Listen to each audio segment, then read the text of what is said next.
Magandang umaga, Pilipinas. Good morning. You're watching Eagle News Mornings from Canada. I'm Thomas I. Likeness, reporting from our Eagle News studio in the Western Canadian province of Alberta. My city is Edmonton, and we're here to bring you news from across Canada. Well, we start another week. Good Monday morning. I hope all is well with you. It's about 28 degrees and partly sunny this morning in Metro Manila. Feels like 34, though.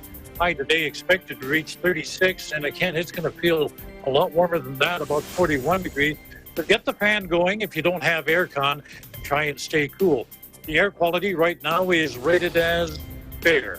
So take it easy if you're going to be outside. Now, I know you know what time it is. That's right. I see you reaching for the coffee cup to get a refill. So let's pour that second one, sit back, relax, and we'll bring you up to date on what's happening in Canada. First, we'll take a look at the weather across the country. A street scene today comes from Toronto.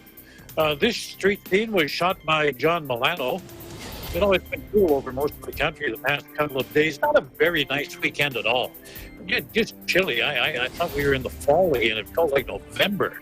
Anyway, the exception was the West Coast. Now, there we have 22 degrees and a few clouds in Victoria. Across the Strait of Georgia, we've got a few clouds and 19 degrees in Vancouver.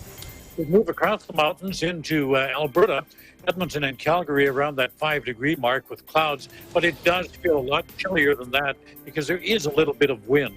In Saskatchewan, mostly sunny across the province. Regina and Saskatoon both reporting sunshine and 7. Winnipeg was partly sunny and only 6 degrees today was the high. Toronto, cloudy and 8, and I understand it's raining there right now. Ottawa, some sunshine and 10. Montreal, partly sunny and 5. In the Atlantic province, well, all 4 of them reporting various degrees of cloud and temperatures of 5 degrees. In the news today, in the matter of a month, unemployment in Canada has soared, and the federal government is extending help to employers. We'll have a look at the unemployment situation in BC. There's another meat processing plant in the country closing because of a coronavirus outbreak. With Quebec reopening too fast. Ontario is giving people a chance to enjoy the outdoors. Alberta schools are considering their options for reopening this fall. Maybe not. We'll find out. Well, this is definitely not a pretty picture. I'm referring to Canada's unemployment figures for the month of April. They show that nearly 2 million people lost their jobs. Now, this comes on top of more than 1 million unemployed in March. How does that work out percentage-wise? Well, the unemployment rate nationally, 13%. A month earlier, it was only 7.8%. And these numbers don't even reflect the number of workers who've had their hours reduced because of the pandemic. So a lot of people hurting. Prime Minister Justin Trudeau says the numbers should be a surprise to no one. These numbers tell us what we already knew, that right now, Canadians are hurting because of this pandemic. Everyone has their own story, but it all boils down to a very difficult time for a lot of people. Canadians aren't alone in this, as the world faces COVID-19. But if you're out of work, you don't need to hear that other people are out of work too. You need to know that there's a plan to get you through this and get you back on the job. And that's exactly what this government is focused on.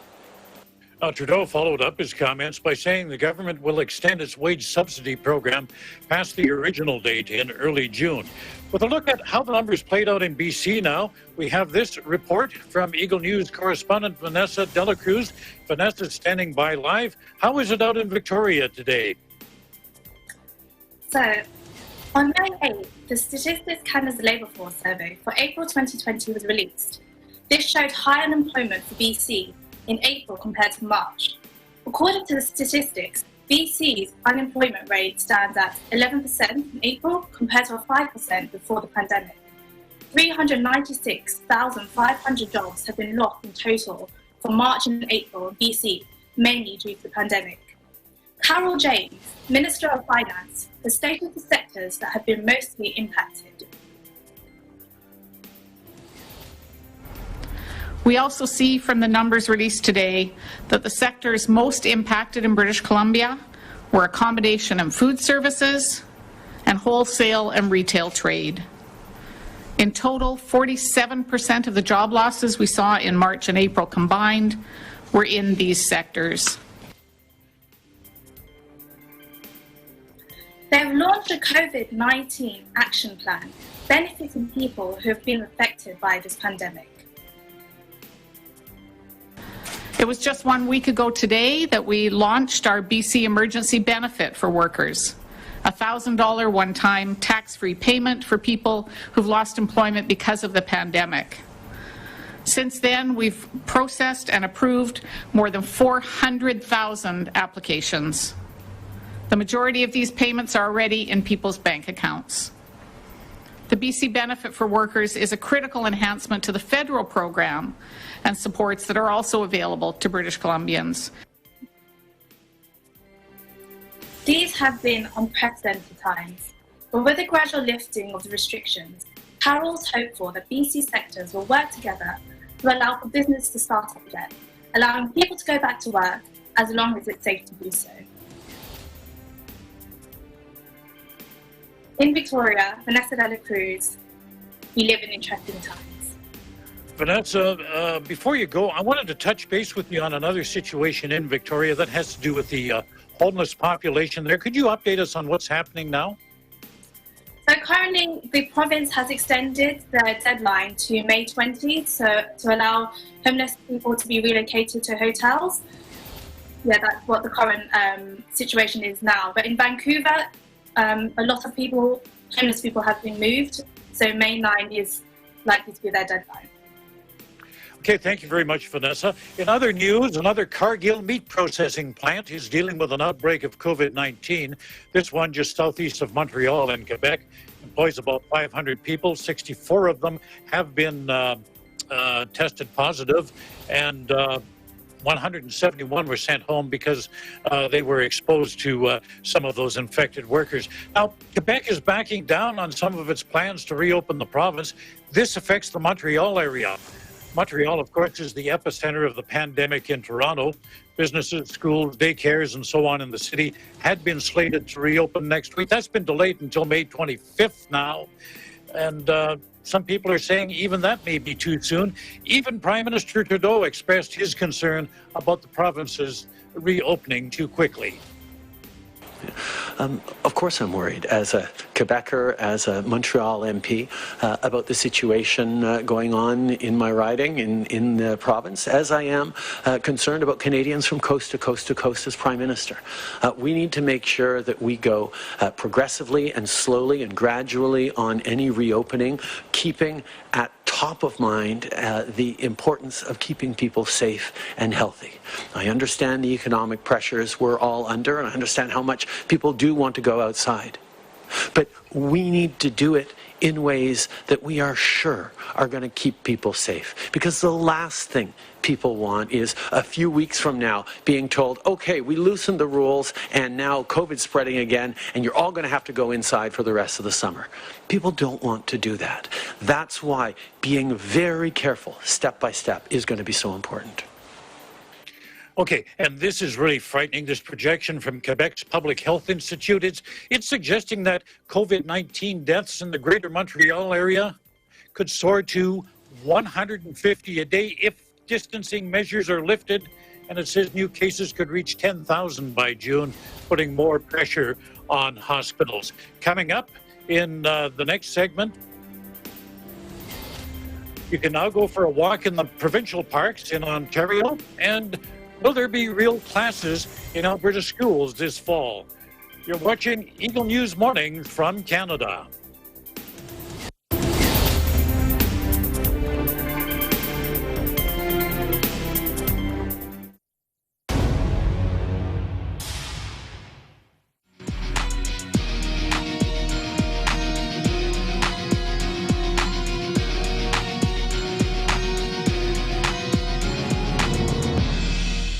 This program is presented by SMC Infrastructure, building a better world. Sanmig Sugar-Free White Coffee, puno ng white coffee taste without the sugar, kaya lower calories. Try mo na, Sanmig Sugar-Free White Coffee, Sarap ng white coffee, now sugar-free. Vet-approved Nutri-Chunks, the only premium dog food with active boost for optimum energy and prebiotics that help strengthen immunity. Just like Catherine Bernardo, gawing listo ganado ang fur babies nyo. Listo ganado sa Nutri-Chunks.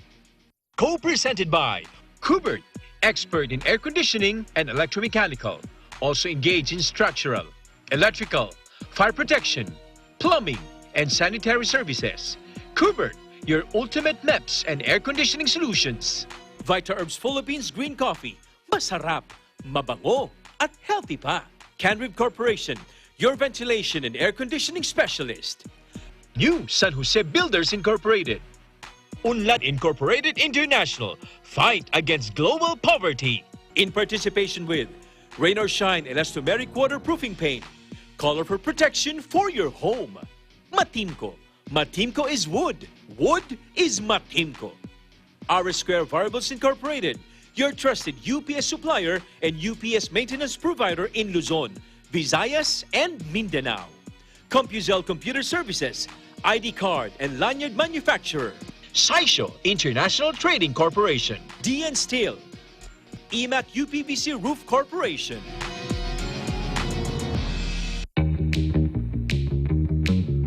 Hey, Gretchen Ho here, and I'm a white coffee lover. Creamy kasi, and very yummy. Pero mas masarap kung hindi nakaka-guilty. Check my new discovery, Sandmade Sugar-Free White Coffee. Puno ng white coffee taste without the sugar, kaya lower calories. Try mo na! Sandmade Sugar-Free White Coffee. Sarap ng white coffee, now sugar-free.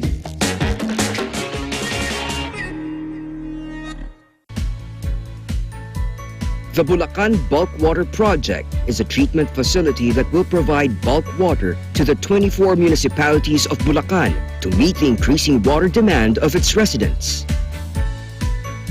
Through concessionaire, SMC Infrastructure also initiated the significant improvements of the Manila North Harbor Port, the country's busiest port. Listo at ganado ang baby ko sa vet-approved Nutri-Chunks with active boost and prebiotics na pampalisto.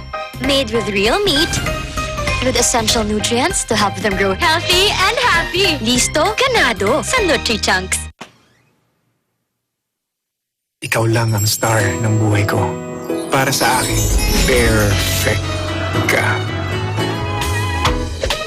Ibang klase ang sarap ng corned beef mo. Ang cheesy ng corned beef mo.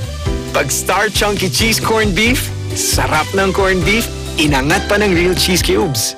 Kaya perfect ang sarap. Star Chunky Cheese Corned Beef.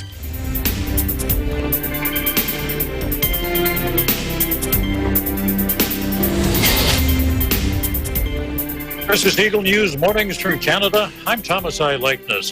Well, people in Ontario can now enjoy their provincial parks. Chilly day in the province today, but I would imagine there's no shortage of people wanting to check out nature. Joining me live this morning, Eagle News correspondent Marco Zerudo. Good morning, Marco. Are you going to be going for a stroll today? Good morning, Tom. The weather is a little chilly. It's getting near the freezing mark, but we'll see. You know, sometimes we need that little bit of fresh air. But the good news is provincial parks and conservation reserves will be open, but with limitations. What are the limitations that are imposed? Well, when it comes to the different limitations, I guess first we should start off with what will be allowed. When you're going out into the park starting today, May 11th, you'll be allowed to walk, you can hike, you can go biking, enjoy the scenery, but this is all during the daytime. So that's the limitation. There will be no camping allowed. You cannot sleep overnight, obviously for security reasons. So when it comes to the parks and conservation areas, everything is open, but only during the day. Okay, can people bring their picnic baskets with them? Well, I mean, when it comes to bringing food, there's we have to make sure that we're following social distancing guidelines, of course. So depending on how many people come, depending on what you bring, and depending on how many people go to the parks, especially these early times that this is opening, there's a big expectation that there will be a lot of people excited, and there will be a large congregation. So depending on how each park will turn out, the citizens, wait and see approach. What about traveling to the parks? Is the government discouraging long road trips, or is it okay to drive a couple of hours to the park of your choice? Well, as much as possible, they're trying to discourage a lot of travel if you can. Only largely because, you know, if for some reason someone is infected or there is an emergency, you know, where is the nearest hospital, and can that hospital accommodate whatever you might be having? Right now, with the COVID-19 pandemic, all the hospitals are on high alert, and they're really trying to make sure that the priority are those who really need the help. So these extra things that might happen that don't need to happen, they're trying to discourage from happening. So as much as possible, stay within your area, enjoy the amenities around your area, but do it safely and do it responsibly. When you talk about going to provincial parks in the summer, also what comes to mind is, can I go to the cottage? Can I open up the cottage for the summer? That's right. A lot of people are asking, can I go to the home that I pay taxes for? A lot of different places in around Ontario, especially in the Muskoka region and up in and on the East End, they're all asking, can I go there? But those municipalities are trying to tell them, maybe not yet, because like I said earlier, they might not be able to handle any kind of situation, emergency that might happen to you if you come here. And for those who are saying, well, if something happens, I'll just drive back to Toronto, we don't know what those situations might be. So even though you have that intention, we really won't be able to tell, right? So the cottages, the municipalities there are saying as much as possible stay home, but the other side are saying it's my home, I can do whatever I want. So there is a push-pull approach right now that's happening here. But like Doug Ford said earlier, he can only hold the doors for so long before these people who pay taxes, who go up to their cottages for maybe 2-3 months a year, if they want to go, they want to go. I understand there's a bit of controversy over Ford and his cottage. That's right. Earlier last week, he's been telling everyone not to go, and then we found out that he went. But he didn't go necessarily to hang out with any family or friends. He went there because he had to check on some piping repairs. A while back, he said some pipes burst. It caused a big mess in his house. It was under construction, under repair. He happened to have a rare day off. He woke up early in the morning. He drove up.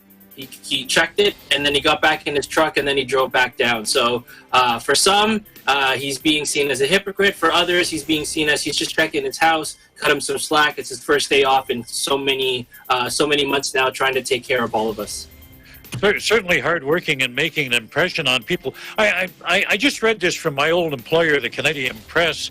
Apparently, a CBC French reporter had been talking to the Premier at a news conference and addressed him as Prime Minister Ford. He immediately corrected her and said, not yet, not yet.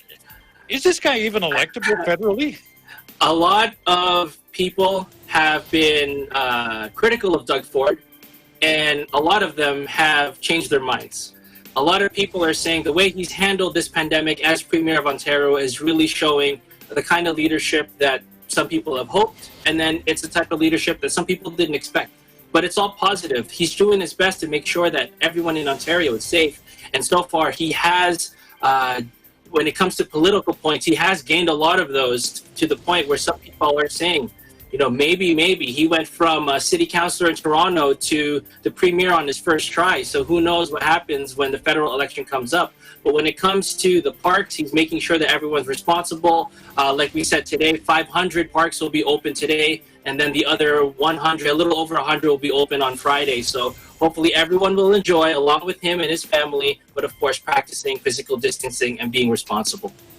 Certainly are interesting times, Marco. You go for your stroll this morning. I'm going to move on to the province of Alberta, where there's no guarantee in the province that classrooms will reopen this fall. We have more on that from Eagle News correspondent Rachel Lucius. The Alberta government is still deciding what the school year will look like beginning in September. 3 alternatives are being considered. The first, which everyone is hoping comes to pass, is a return to a normal school year. But if the pandemic persists, or there is a second wave of infections, other arrangements may have to be made. It could mean a partial reopening of schools with some restrictions, or the worst case scenario would see things remain as they are now and students would continue to learn at their homes. Planning is being done by the provincial officials as well as school boards and the province's chief medical officer of health. The government says the health of teachers, staff, and students will be the top priority in any decision. Teachers and staff have been told their union contracts will be honored no matter which option is chosen. Even if schools do reopen, there are a number of issues that have to be dealt with. There is a question of what personal protective equipment would be required. How will physical distancing be achieved in classrooms? What about school sports and extracurricular activities? Even school assemblies will have to be held differently. It's likely there will be no field trips, and out-of-the-country excursions will probably be banned. Decisions will have to be made about transportation and distancing of students on buses, and school boards may find themselves dealing with staff shortages if teachers and others feel it's too risky to return to their jobs. Once all of these decisions are made, there is a cost issue. How are we going to pay for all of these? Answers to all of these questions will likely be weeks away. In Calgary, Canada, Rachel Lucy's Eagle News. We live in interesting times. Before I go today, a reminder to check out some of our great programming at EBC. Join Lanny Valdecantos and Anna Cui. They're your hosts for biggest variety. You'll hear people from different backgrounds and different walks of life. They have stories that can encourage and inspire you. They've got all kinds of tips, tricks, and life hacks, helping people gain perspective to their everyday lives. And don't you know it? We all need perspective. Well, that's our program today. Thank you for watching. On behalf of the Canadian News team, I wish you all good health. Take care of others and take care of yourselves. Stay home, stay safe, and stay tuned to Eagle News for accurate and balanced coverage of the COVID-19 pandemic. In Edmonton, Canada, Thomas I. Leichner, Eagle News. We live in interesting times.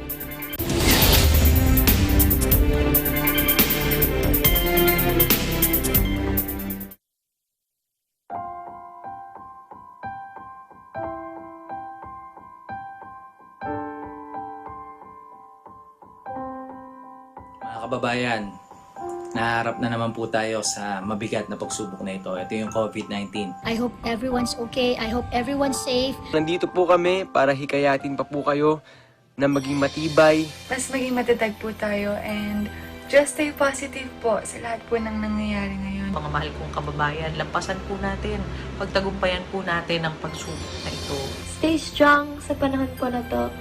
Huwag tayong mawawalan ng pag-asa.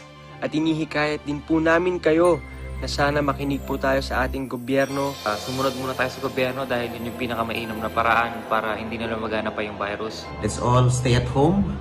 Spend time with our loved ones, with our families. At higit po sa lahat, make sure to pray for everyone, pray for everything that is going on right now, especially our frontliners po who are sacrificing their lives to take care of everything. Higit sa lahat, patuloy tayong lumapit, magtiwala at manalangin sa ating Panginoong Diyos. Lagi tayong manalangin dahil yung po ang may pinaka-mainam na solusyon sa lahat po ng mga problema natin. God bless you and your family. Please stay strong and keep our faith. Tuloy po ang laban.